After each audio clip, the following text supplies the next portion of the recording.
ये भी बड़े ये जो आप सारी कहानी बता रहे हैं, ये जो स्वामी विवेकानंद का कन्याकुमारी में रॉक मेमोरियल बना, स्वामी विवेकानंद ने वहां पे मेडिटेट किया, उसके ऊपर एक मेमोरियल बना। हाँ, तो उसके जब पैसे का संग्रह कर रहे थे, ये उस समय का किस्सा है। अच्छा। तो संघ के प्रचारक और इसके फाउंडर, विवेकानंद केंद्र के फाउंडर और विवेकानंद रॉक मेमोरियल के को बनाने वाले माननीय एकनाथ रानडे जी, तो उस समय हर व्यक्ति से ऐसा तय किया गया था क्या हर चीफ मिनिस्टर से कुछ ना कुछ पैसा लेना है। अच्छा। कुछ को कमिटीज में एनरोल करना है, जो पैसा इकट्ठा करना था स्वामी विवेकानंद के मेमोरियल के लिए। कहानी बड़ी रोचक है। अभी तो आप ताऊ देवीलाल पे आए हैं, ज्योति बसु, अन्ना दुराई सब उस समय पकड़े गए थे इसी कार्य के लिए। तो ये जो आप पूछ रहे हैं ताऊ देवीलाल वाला किस्सा, तो मतलब ये जी ताऊ देवीलाल जी ने, मतलब मैं दर्शकों को बता दूं, तो किस्सा रोचक है, कहानी ध्यान से सुनना। जिसमें ताऊ देवीलाल आडवाणी जी से कहते हैं ये कौन है, ये जाट है के? तो वो जाट कैसे हैं स्वामी जी, उसका किस्सा है। तो क्योंकि आडवाणी जी ताऊ देवीलाल जी से परिचित थे, तो माननीय एकनाथ जी जो संघ के सर कार्यवाहक जनरल सेक्रेटरी तक के दायित्व पे रहे 1956 से 1962 तक, और इस मेमोरियल का सारा वो काम देख रहे थे। तो इनके माध्यम से, परिचय के माध्यम से ताऊ देवीलाल के पास गए। तो ताऊ देवीलाल जी को सारा विषय बताया कि एक राष्ट्रीय स्मारक बन रहा है दक्षिण भारत के आखिरी शिलाखंड वहाँ पर, शिला पर, तो आप भी इस कार्य से जुड़िए और स्वामी विवेकानंद जी का स्मारक ये बन रहा है। तो ताऊ देवीलाल जी विवेकानंद जी का चित्र देखते हैं और कहते हैं भाई ये स्वामी विवेकानंद जाट है के? क्यों? पगड़ी देख के, क्योंकि स्वामी विवेकानंद की अद्भुत पगड़ी थी और वो भी राजस्थान में मिली थी। राजस्थान में स्वामी विवेकानंद को पगड़ी मिली थी, और हरियाणा और राजस्थान का काफी इलाका जो है, एरिया ऑलमोस्ट सेम है, सटा हुआ है। और अभी आप देखेंगे क्या अप्रैल से लेके अक्टूबर तक भीषण गर्मी भी पड़ती है हमारे उस इलाके में, तो साफा पहनने की आदत है। ताऊ देवीलाल जी भी साफा पहनते थे और हरियाणा की राजनीति के बड़े स्तंभ रहे। तो ताऊ देवीलाल जी ने ये पूछा तो एकनाथ जी तुरंत बोलने लगे, क्या भाई ये आडवाणी जी बोलने लगे क्या? नहीं नहीं, वो जाट नहीं है। जैसे आडवाणी जी बोलने लगे तो एकदम से एकनाथ जी ने उनका हाथ पकड़ लिया और तुरंत बोला हाँ हाँ स्वामी विवेकानंद जाट हैं। तो इससे बेनिफिट क्या हुआ? इससे बेनिफिट ये हुआ कि आडवाणी जी ने पहले तो उनकी तरफ देखा, क्या भैया विवेकानंद जी जाट तो नहीं है, तो ऐसा क्यों कह रहे हैं? तो जब बाहर गए तो फिर उन्होंने पूछा कि एकनाथ जी आपने झूठ क्यों बोला? तो एकनाथ जी ने बोला कि मैंने झूठ क्यों बोला भाई, अगर मैं कहता कि स्वामी विवेकानंद कुछ और हैं, अगर ऐसा है, ऐसा तो कुछ नहीं है कि स्वामी विवेकानंद कुछ और तो है नहीं, तो स्वामी विवेकानंद जाट भी हैं, स्वामी विवेकानंद जी तो सबके हैं।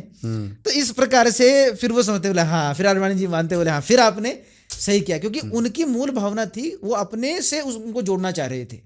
तो स्वाभाविक है, स्वामी विवेकानंद तो उन्हीं के ही हैं, सबके ही हैं। सही बात है। तो ये बड़ा रोचक किस्सा वहां से बना। फिर ज्योति बसु वाली भी कहानी शुरू होती है, ज्योति बसु के पास ही पहुंचते हैं। हाँ, ये अद्भुत कहानी है, क्योंकि ज्योति बसु जो है स्तंभ थे उस समय कम्युनिज्म के, कम्युनिस्ट पार्टी के स्तंभ थे वो, वामपंथ के स्तंभ, और उनसे जा रहे हैं आरएसएस वाले मिलने और पूछ रहे हैं कि भाई थोड़ा चंदा हमें दे दो, हमें स्वामी विवेकानंद जी की मूर्ति बनानी है, मेमोरियल बनाना है, और वामपंथ स्वामी जी के नाम पे चंदा कैसे दे दे?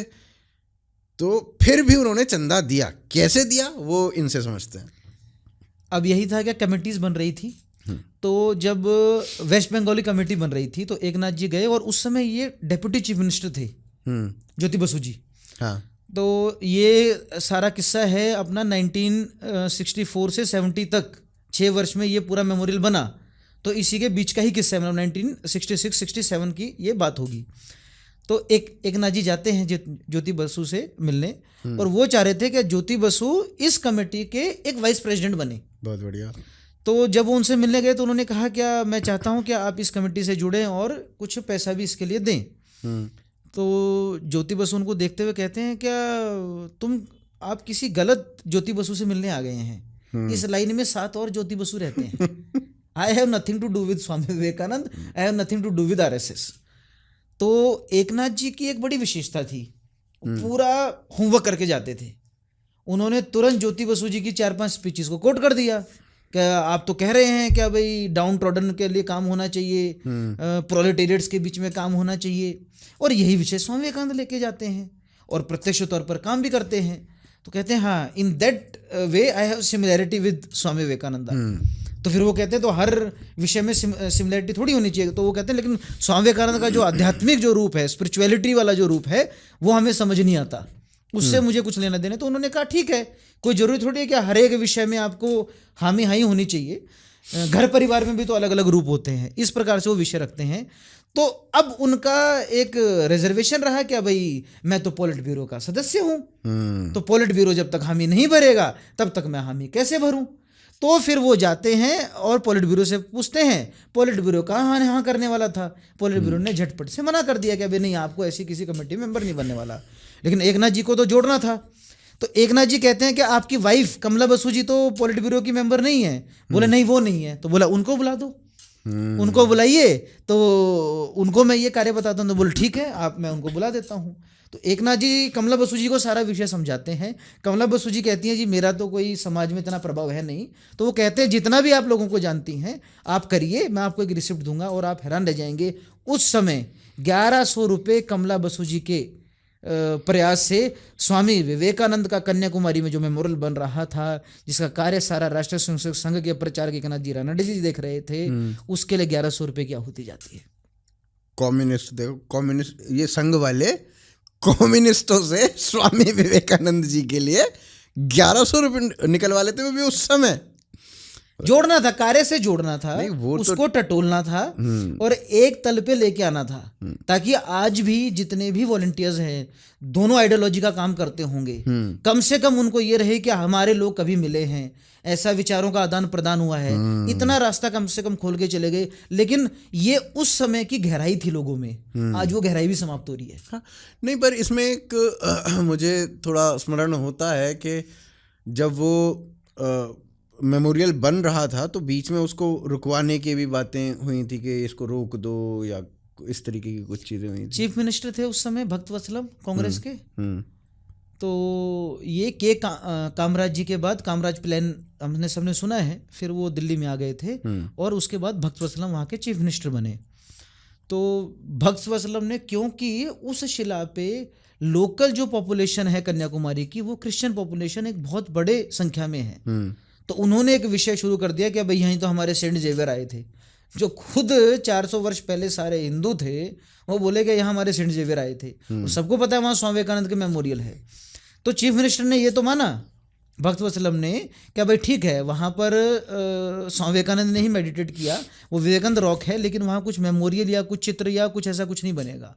और दूसरा, उस समय सेंटर के मिनिस्टर कैलकाटा से ही सांसद, जहाँ से स्वामी विवेकानंद, जहाँ पे स्वामी विवेकानंद का जन्म हुआ, हुमायूं कबीर कल्चरल मिनिस्टर थे सेंटर में, उन्होंने कहा क्या उस रॉक की सुंदरता खत्म हो जाएगी। जहाँ तक उस समय कन्याकुमारी तक ट्रेन भी ढंग से नहीं चलती थी, कौन वहाँ जाता था, कोई वो बहुत बड़ी कोई टूरिस्ट प्लेस भी नहीं थी, कि उसकी सुंदरता खत्म हो जाएगी। इस प्रकार से उसको मना कर दिया। फिर एकनाथ जी अपना कार्य शुरू करते हैं और एक तरह से दोनों को घुटने पे ला देते हैं। लेकिन एकनाथ जी में फिर भी वो एक, जो मैंने कहा, क्या एक बहुत ही सौम्यता थी, क्या उन्होंने परमिशन लेने के बाद भी उनको साथ कार्य में जोड़ा। और अपनी लाइफ के एंड में भक्त वत्सलम जी, जो कभी मना कर रहे थे स्वामी विवेकानंद के मेमोरियल को, क्या मेरे जीते जी नहीं बनेगा, ये लाइन थी, मेरे जीते जी ये मेमोरियल नहीं बन सकता। मेमोरियल भी बना, वो उस समय चीफ मिनिस्टर भी रहे, तब बनता रहा, और बाद में वो एकनाथ जी के ही बहुत बड़े फैन हो गए।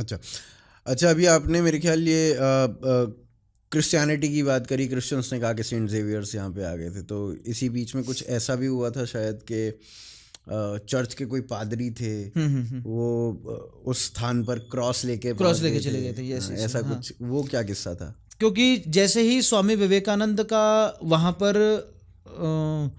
एक बोर्ड लगा, क्योंकि वो तो सीएम ने क्लियर कर दिया कि अभी हम स्टैचू और मेमोरियल नहीं बनने देंगे, लेकिन एक स्वामी विवेकानंद ने यहाँ मेडिटेट के ऐसा रोक बना दिया, एक वहाँ पर एक स्लेट लगा दीजिए, ऐसा लगा दिया गया था।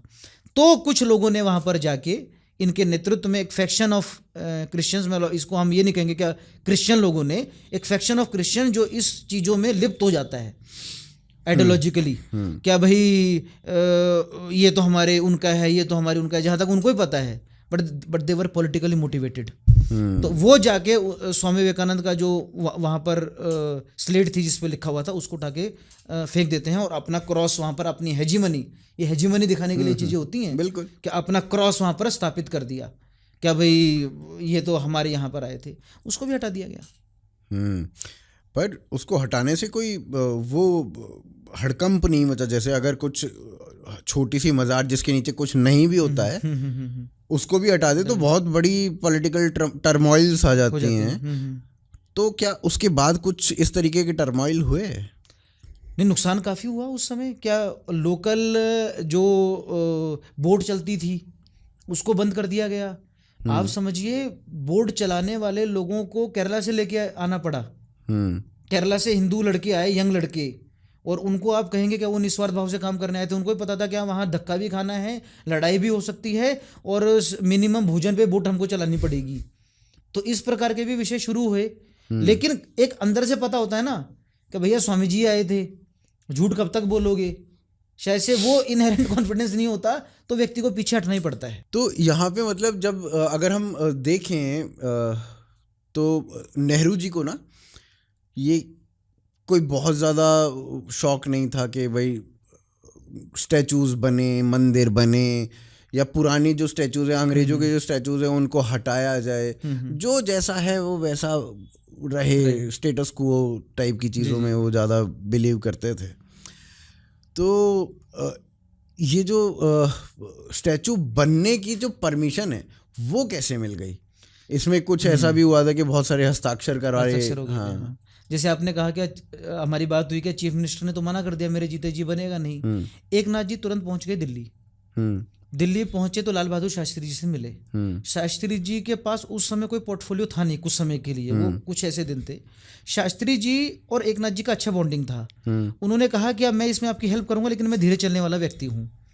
तुरंत थोड़े दिनों बाद फिर एक नाथ जी पहुंच जाते हैं और लाल बहादुर शास्त्री जी को बोलते हैं कि शास्त्री जी कुछ हेल्प करिए। तो शास्त्री जी कहते हैं मैंने कहा था यार मैं थोड़ा धीरे चलने वाला व्यक्ति हूँ, थोड़ा आपको धीरे चलना पड़ेगा। तो उस टाइम पीरियड में एक नाथ जी कहते हैं कि मैं क्या करूँ, तो क्या मैं थोड़ा जनमत तैयार कर लूँ क्या? तो वो जनमत तैयार करने के लिए कुछ मैं मेंबर ऑफ पार्लियामेंट से मिल लूँ क्या? तो उस समय दिल्ली में पार्लियामेंट चल रहा था। उस समय दिल्ली में प्रेजेंट जितने भी सांसद थे, आप कितने सोचेंगे बताइए, कितने हो सकते हैं? उस समय जितने भी प्रेजेंट थे और उसमें से कितनों का साइन करवा लेगा एक संघ का प्रचारक? मतलब कितने? उस समय जनसंघ थी, जनसंघ के 10 मेंबर ऑफ पार्लियामेंट भी नहीं थे। तो कितना मोटा मोटा कितने लोगों का सिग्नेचर करवा लेंगे जब जनसंघ के 10 हैं तो 15-16। आप हैरान रह जाएंगे। 3 दिन में 323 सांसदों के साइन संघ के प्रचारक एकनाथ रानडे जी ने करवा लिए। वो सबसे पहले पहुंचे रघुनाथ जी के पास, काशी से रेगुलरली 52, 62, 3 बार, जहां अभी मोदी जी जिस लोकसभा से मेंबर ऑफ पार्लियामेंट है, वाराणसी से 3 बार सांसद रहे। वो कांग्रेस ये पार्लियामेंट्री पार्टी के सेक्रेटरी थे जो वहाँ पे अपना संसद में चलती है। तो उसके वो हेड थे, तो उनसे सबसे पहले साइन करवा लिया रघुनाथ सिंह जी से। तो बाकी कांग्रेस के लोगों ने, एक नाथ जी लिखते हैं क्या मैंने कांग्रेस मेंस के 1 घंटे में 90 मेंबर ऑफ पार्लियामेंट्स के उसमें साइन हो गए थे। उसके बाद लोहिया जी के पास जाते हैं, राम मनोहर लोहिया जी कहते हैं कि एक नाथ जी ये मेमोरियल क्या है, इस सरकार को हम उखाड़ फेंकेंगे। तो एक नाथ जी कहते हैं कि ये काम आप करिएगा, इस पे साइन कर दीजिए। अब लोहिया जी का साइन देखकर बाकी सारे जितने भी सोशलिस्ट लोग थे उन सब ने साइन कर दिया। रेणु चक्रवर्ती के पास, श्रीमती रेणु चक्रवर्ती जी के पास पहुंचे तो उन्होंने सारे, अब रेणु चक्रवर्ती जी वाला भी बड़ा, ये कम्युनिस्ट पार्टी से थी, इनकी बड़ी अद्भुत स्टोरी है। इनके पास गए तो एकनाथ जी ने इनको कहा क्या आप साइन कर दीजिए और बाकी लोगों का भी साइन करवा देना। वो जब उसको पढ़ते हैं रेणु चक्रवर्ती जी तो उसमें स्वामी विवेकानंद आगे लिखते हैं आध्यात्मिक लीडर, एक स्पिरिचुअल लीडर। तो रेणु चक्रवर्ती जी कहती हैं क्या ये देखकर मेरे मेंबर्स साइन नहीं कर पाएंगे शायद से। तो एकनाथ जी भी बड़ी चतुराई से कहते हैं कि अब तो ये बन चुका है, मैंने बनते हुए इसको सोचा नहीं क्या ये शब्द यूज करना चाहिए था या नहीं करना चाहिए था। और फिर रेणु चक्रवर्ती जी के माध्यम से, जहां तक राष्ट्र आध्यात्मिक है, इसकी नींव आध्यात्मिक है, लेकिन ये चैलेंज है, लेकिन एकनाथ जी में अच्छी व्यवहारिकता थी तो रेणु चक्रवर्ती जी को ही वो दे के गए थे वो सिग्नेचर के पेपर्स, तो उन्होंने कम्युनिस्ट लीडर्स के बाकियों के साइन करवा लिए। फिर अन्नादुराई जी को भी इसमें जोड़ा गया। तो इस प्रकार से हर व्यक्ति को जितने भी आइडियोलॉजिकल बैरियर्स थे सबको तोड़ते हुए जब वो जैसे आप दंग रह गए जब एकनाथ जी वापस गए लाल बहादुर शास्त्री जी के सामने और उन्होंने कहा क्या मैंने कुछ लोगों के सिग्नेचर लिए हैं, तो उन्होंने कहा कितने, तो एकनाथ जी ने कहा 323 सांसदों के साइन। मतलब दिल्ली में प्रेजेंट सबके, किसी को नहीं छोड़ा। दिल्ली में जितने मेंबर ऑफ पार्लियामेंट थे सबके सिग्नेचर एकनाथ जी ने करवा लिया। तो फिर एकनाथ जी कहते हैं कि ये लाल बहादुर शास्त्री जी कहते हैं कि अब आपका काम हो चुका है, आप जाके सो जाइए, अब सारा काम मेरा है परमिशन दिलवाने का। तो परमिशन यहाँ से मिल जाती है। तो मित्रों, ये जो आप देखते हो कि अमित शाह जी कहीं से भी गठजोड़ करके सरकारें बना लेते हैं, ये यहाँ से नींव खुदी हुई है भाई साहब। जब गोडाउन ऐसा है तो शोरूम तो ऐसा ही होगा ना भाई। तो ये गठजोड़ करने की परंपरा पुरानी है संघ में। संघ के कार्यकर्ता किसी में जल्दी से भेद नहीं देखते, ये भेद दूसरा ज्यादा देख लेता है। जैसे टर्म बनाई ना, क्या भाई ये तो संघी हैं, ये तो संघी हैं, ये तो संघी हैं करके मतलब एक डिफेम करना, उसको थोड़ा नीचा दिखाना, इस प्रकार से जो विषय संघ का व्यक्ति जल्दी से इस धारा में कोई उसको डर नहीं लगता, वो हर व्यक्ति को भारतीय ही मानता है। और एकनाथ जी जब सारे लोगों से मिले तो वो भारतीयता का अंश, वो कहते हैं कि मैंने इस सारे कार्य सबका जो अल्टीमेटली जो भारतीयता का अंश था उसको उठा दिया। तो ये मेमोरियल जो था, जो बनना था, वो पब्लिक के पैसों से ही बनना था। भारत में इस प्रकार की, जैसे राम मंदिर भी बना तो पब्लिक के पैसों से ही बना, या सोमनाथ भी बना तो पब्लिक के पैसों से बना। तो इस तरीके की जितनी भी चीज़ें बनती हैं वो अधिकतर पब्लिक के पैसे से बनती है, चाहे वो स्टैचू ऑफ यूनिटी हो, चाहे वो ये हो। तो पब्लिक के पैसों से पैसे जुगाड़ना, मतलब विवेकानंद जी के लिए वो कितना बड़ा चैलेंज था। पब्लिक ने दिए या बिरला, बड़े बड़े इंडस्ट्रियलिस्ट्स ने दिए, कैसे वो जुटाया गया? दो तरीके से कार्य किया गया। एक विशेष लोगों से प्रयत्न किए गए। इसमें आपने सबसे पहला डोनेशन मेमोरियल जब शुरू भी नहीं होने लगा था, जब इसकी चर्चा हुई थी, स्वामी चिन्मयानंद जी ने स्वयं दिया 10,000 का डोनेशन सबसे पहला। और इसके बाद जब एकनाथ जी पैसे शुरू करने गए तो आपने बिरला जी का नाम लिया, तो पहले उनका एक किस्सा मैं बता देता हूँ। अच्छा, वो मेरे मुंह से निकल गया। तो बिरला जी से शुरू कर देते हैं। बिल्कुल। तो बिरला जी के पास गए एकनाथ जी, तो उनकी अपेक्षा थी कि एक लाख रुपया कम से कम वो लेना चाहते थे। मेमोरियल का पैसा भी बढ़ता गया, पहले 30 लाख था, फिर 60 लाख, और अल्टीमेटली 1.35 करोड़, मतलब 1,35,00,000 रुपए में वो पूर्ण मेमोरियल बना, जो कि 1964 से 1970 तक 6 वर्ष का कार्य चला। तो बिरला जी जब उनसे मिले तो उन्होंने कहा, क्या एकनाथ जी ये एक जीवन में होने वाले ये काम नहीं है, ये मेमोरियल वगैरह, तो वर्षों लग जाती हैं ये मेमोरियल वगैरह बनाने में, और आपने तो इस उम्र में बहुत बड़ा कार्य ले लिया है, शायद से ये पॉसिबल हो नहीं पाएगा। एकनाथ जी कहते हैं मैं पॉसिबल कर लूंगा, आप मुझे 1 लाख रुपया दे दीजिए। तो बोले एकनाथ जी आप पैसे इकट्ठा बाकी नहीं कर पाएंगे, 1 लाख का भी क्या करेंगे? तो वो कहते हैं क्या 10,000 ले जाइए। तो एकनाथ जी कहते हैं अगर बिरला 10,000 मुझे देगा तो इस देश में 11,000 रुपये कोई नहीं देगा। सही बात है। क्या भाई, जब बिरला 10,000 दे रहा है तो हम कहाँ से 11,000 रुपये दे सकते हैं आपको? 10,000 से नीचे ही मुझे डोनेशन मिलेगी। तो वो कहते हैं क्या मेरे बड़े भाई कल आ रहे हैं, आप उनसे बात कर लेना। तो अब वो एकनाथ जी के सामने एक ट्रिक रख देते हैं बिरला जी। वो कहते हैं क्या आप 50,000 आप 10 लाख रुपये इकट्ठा कर लीजिए, ठीक है? आप जब 10 लाख रुपए इकट्ठा, तब तक हम आपको 50,000 रुपये दे देते हैं। जब आप 10 लाख रुपए इकट्ठा कर लेंगे तो हम 50,000 आपको और दे देंगे। तो वो कह रहे हैं, और वो आगे कहते हैं कि इस माध्यम से हमारे सिर्फ 50,000, क्योंकि आप तो इकट्ठा कर नहीं पाएंगे, इस माध्यम से हमारे सिर्फ 50,000 रुपये ही जाएंगे। तो ऐसा करके वो डोनेशन देते हैं। फिर एकनाथ जी हर चीफ मिनिस्टर से मिलते हैं, और जैसे मैंने आपको बताया, चाहे ऊपर से लेके शेख अब्दुल्ला से भी वो मिले, ज्योति बसु से, होशिम सेना नागालैंड वो पहुंचे। नागालैंड के सीएम से जब पैसा मांगने लगे तो उन्होंने कहा कि जी हम तो पूरा दिल्ली से पैसे लेते हैं, उसके ऊपर जीवित हैं, हमारे पास तो इंडस्ट्रीज भी नहीं है, हमारे पास तो अन्य पैसे के स्रोत भी नहीं है, तो हम कैसे आपको पैसा दे सकते हैं, और हम तो स्वामी विवेकानंद को जानते भी नहीं। तो एकनाथ जी कहते हैं पैसा जरूरी नहीं है, the participation of Nagaland is important, funds are not important but participation is important. क्योंकि वो बाद में इस कार्य को, अब बाद में देखते हैं आप, क्या विवेकानंद केंद्र का एक स्कूल नागालैंड में आज भी चलता है। क्या पार्टिसिपेशन इंपॉर्टेंट है। और चौथी बार इतना दूर सुदूर जाना, संघ की साधना देखिए, इतना दूर सुदूर जाना, चौथी बार में वो सीएम उनसे मिले। फिर उनको कुछ स्वामी जी की बुकलेट्स दी, और उनको इस कार्य के लिए प्रेरित किया। सरकार ने 15,000 रुपये दिया और अन्य लोगों के माध्यम से 7,000 रुपये वहाँ से इकट्ठा किया गया नागालैंड से। ऐसा सभी लोगों से धीरे धीरे धीरे धीरे पैसा उन्होंने इकट्ठा किया विशेष। अब जो आपने कहा लोक संग्रह, लोगों से पैसा जन संग्रह करते हुए पैसा कैसे इकट्ठा किया, तो 1 और 3 और 5 रुपए के टोकन बनाए गए, कमेटीज बनाई गई। और उस समय के आप हैरान रह जाएंगे, उस समय की 1% अडल्ट पॉपुलेशन, मतलब 30 करोड़ पॉपुलेशन थी देश में, तो 30 लाख लोगों ने इसमें पैसा दिया था इस कार्य के लिए। 30 लाख लोगों ने 1, 3 या 5 रुपए के टोकन बनाए से, टोकन्स के ऊपर स्वामी विवेकानंद के सेइंग्स, कोटेशंस इस प्रकार से वो बनाए गए थे और लोगों में। और आज भी मुझे अभी जब 50 years of Vivekananda rock memorial हुए, हम लोगों में संपर्क करने गए तो ऐसे लोग मिले जिन्होंने के पास वो कूपन थे और वो बड़ी श्रद्धा से कहते थे कि स्वामी विवेकानंद का कन्याकुमारी में जो मेमोरियल बनाए उसमें हमने भी कुछ डोनेशन दिया था। अद्भुत। तो क्या ये भाव तो भारतीयों में हमेशा से रहा ही है ना, ये सेवा का भाव, ये दान का भाव। कोई द्वार पे आ जाए तो उसको खाली हाथ नहीं जाता, वो कुछ पेट भर के ही जाएगा वो। तो ये भाव तो हमेशा से रहा है और अपने आइडल्स के लिए, अपने गुरुओं के लिए इतना तो कर ही सकते। मन अगर साफ है बिल्कुल कुछ करने के लिए, तो भारतीय समाज से और ये जो एनजीओ सोसाइटीज, ये जो हमको समझाया जा रहा है ना सर्विस के फॉर्म, ये उसके बाप लोग हैं। सही भारत के लोग, ये जो हमें सिखाया जा रहा है क्या। और खासकर एक ये नैरेटिव था जो अभी मैं आपको बात कर रहा हूँ, ये नैरेटिव था कि शिक्षा और स्वास्थ्य ये सिर्फ क्रिश्चियनिटी दे सकता है। एक नैरेटिव था कि सेवा सेवा सेवा सेवा सेवा, पीछे एजेंडा था कन्वर्जन का।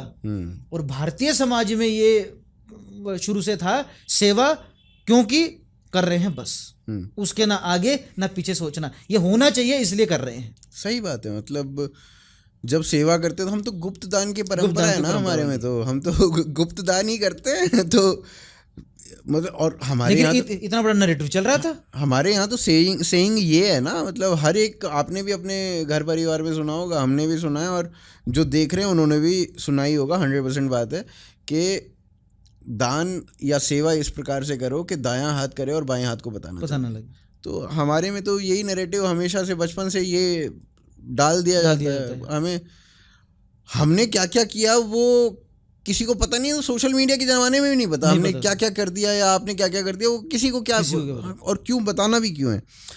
तो हाँ, अब इसमें मेरे को एक थोड़ा सा और याद आता है कि इंदिरा गांधी जी बुला लिया आपने। हाँ ये कमाल था। मतलब इंदिरा गांधी जी कैसे आ गई, जहाँ तो एक और कांग्रेस उसको बनने नहीं दे रही है, मेमोरियल ही नहीं बनने दे रही है, उधर से आपने कांग्रेस की सबसे बड़ी नेता जो है वही बुला ली। कैसे? मेमोरियल जब पूर्ण बन गया था उसके बाद 1 महीने तक उसका इनॉग्रेशन चलता रहा, लोग आते गए ऐसा करते हुए। बीवी गिरी जी उस समय देश के प्रेसिडेंट थे, राष्ट्रपति थे, उन्होंने उसका इनॉग्रेशन किया। अब बड़ा विशेष आप समझिएगा, स्वामी रंगनाथानंद, रामकृष्ण मिशन जो स्वामी विवेकानंद का संगठन है उसके अध्यक्ष महाराज, और वो उसके प्रेसिडेंट रहे। इंदिरा गांधी जी के आह्वान पर ही वो कई देशों में उन्होंने ट्रैवल किया वेदांत का प्रचार प्रसार करने के लिए। तो उनके माध्यम से एकनाथ जी ने इंदिरा गांधी से संपर्क किया और इंदिरा गांधी जी उस मेमोरियल के इनॉग्रेशन में आई, जिस इनॉग्रेशन में परम पूजनीय गुरुजी भी का भी आना हुआ था। अच्छा, तो बुलाया कैसे? मतलब वो अपने आप ही आ गई, स्वतः आ गई, या कुछ कहा कि आ जाओ कि ये पॉलिटिकल बेनिफिट मिलेगा आपको, या क्या क्या हुआ? मतलब ऐसी आ गई? नेहरू जी को बुलाने के लिए लाल बहादुर शास्त्री जी ने कहा था क्या नेहरू जी को आप सीधे मिलने मत जाना। जैसे ही नेहरू जी सुनेंगे एकनाथ जी आप आरएसएस से हैं, नेहरू जी आपको बिल्कुल ही अलग नज़र से देखने लगेंगे और शायद से आपसे ढंग से बात भी ना करें। इस प्रकार से लाल बहादुर शास्त्री जी ने ये विषय रखा था। अच्छा। तो लेकिन पंडित नेहरू का देहांत हो गया था कुछ ही दिनों बाद, इसलिए एकनाथ जी उनसे मिल भी नहीं पाए थे। तो इंदिरा गांधी जी से जब मिलवाने की बात आई तो वो स्वामी रंगनाथानंद जी के महाराज जी के माध्यम से हो गया। जैसे लाल बहादुर शास्त्री जी उनको मिलवा सकते थे, लेकिन सीधा जाते तो विषय बिगड़ जाता। एकनाथ जी के मतलब उस टाइम पे कांग्रेस में कुछ ज्यादा ही फैन नहीं हो गए थे, मतलब फैन बॉयज कुछ ज्यादा ही बना लिए भाई साहब ने, ये क्या हो चल रहा है? मतलब एक और नेहरू जी जो है वो आरएसएस से पूर्ण घृणा कर रहे हैं, उधर से एक आरएसएस का बंदा जा रहा है, संघ का बंदा जा रहा है, और वो कांग्रेस में अब कांग्रेस के लोगों को फैन बॉय बनाया जा रहा है। ये क्या चक्कर था भाई? गोविंद मेनन उस समय सेंट्रल मिनिस्टर रहे। उन्होंने एक नाथ जी से सीधा पूछ लिया, क्या संघ का स्वामी विवेकानंद से क्या लेना देना है, और क्या आपका भी संघ से कुछ लेना देना है क्या, और वो क्या है? एक नाथ जी ने अपनी आइडेंटिटी बिल्कुल नहीं छुपाई और क्लैरिटी से बताया, क्या मैं राष्ट्रीय स्वयंसेवक संघ का प्रचारक रहा और 1956 से 62 तक मैं जनरल सेक्रेटरी के दायित्व पे भी रहा हूँ। क्लियर कट बताया। और आगे बताया, क्या RSS work is the extension of Swami Vivekananda's work. बिल्कुल क्लैरिटी से। और स्वामी विवेकानंद की फिलॉसफी से ही मैं संघ का प्रचारक बना हूँ। ये क्लैरिटी से उन्होंने ये बिल्कुल उनके सामने रखा। तो गोविंद मेनन तिलमिला गए कि इतनी क्लैरिटी कहाँ मैंने किसी व्यक्ति में देखी। खुद आपने स्वामी विवेकानंद को समझा नहीं, खुद आपने संघ को समझा नहीं, और दोनों विषय को आप अपने हिसाब से बना रहे हैं। एक नाथ जी ने उन सब की नस पकड़ ली। हुमायूं कबीर तो जो उस समय कांग्रेस के मंत्री थे सेंट्रल मिनिस्टर में, वो तो वैसे नहीं मानने वाले थे। वो मैं ट्रिक बताता हूँ, जैसे को तैसा, जो प्रेम से माने उसको प्रेम से समझाना, जो टेढ़े थे, जो कह रहे थे कि सौंदर्य बिगड़ जाएगा, उनको उसी हिसाब से समझाना। क्योंकि अधिकतर जो लोग थे उनको इसमें कोई विरोध नहीं था। क्या भाई ये तो कार्य होना चाहिए, स्वामी विवेकानंद का कार्य होना चाहिए, इसमें कोई विरोध नहीं था। लेकिन कुछ टेढ़े एग्जाम्पल भी मिले, जैसे इन्होंने पूछा क्या इससे क्या स्वामी जी से और संघ का क्या लेना देना है, आप क्यों इसमें लगे हुए हैं। तो ऐसा ही हुमायूं कबीर वाला विषय ऐसा पड़ा, क्या हुमायूं कबीर ने जब कहा कि इसका सुंदरता खत्म हो जाएगा, तो एकनाथ जी पहुंच गए कैलकाटा में जाके रामकृष्ण मिशन के माध्यम से उन्होंने एक प्रेस कॉन्फ्रेंस करवाई। बड़े बड़े न्यूज़पेपर्स वहाँ पर आ गए, और वहाँ पर एक नाथ जी विषय रखते हैं, क्या यहाँ के जन्मे एक सन्यासी स्वामी विवेकानंद, जिन्होंने संपूर्ण विश्व में भारतीय संस्कृति का गौरव बढ़ाया, हमारी जगह का नाम किया, उस सन्यासी का दक्षिण भारत के दक्षिण में जाते जब हम वहाँ की कन्याकुमारी में, जहाँ पर उन्होंने अपने जीवन का उद्देश्य पाया था, वहाँ पे उनका एक मेमोरियल बन रहा है। आपका सांसद क्यों उसको मना कर रहा है?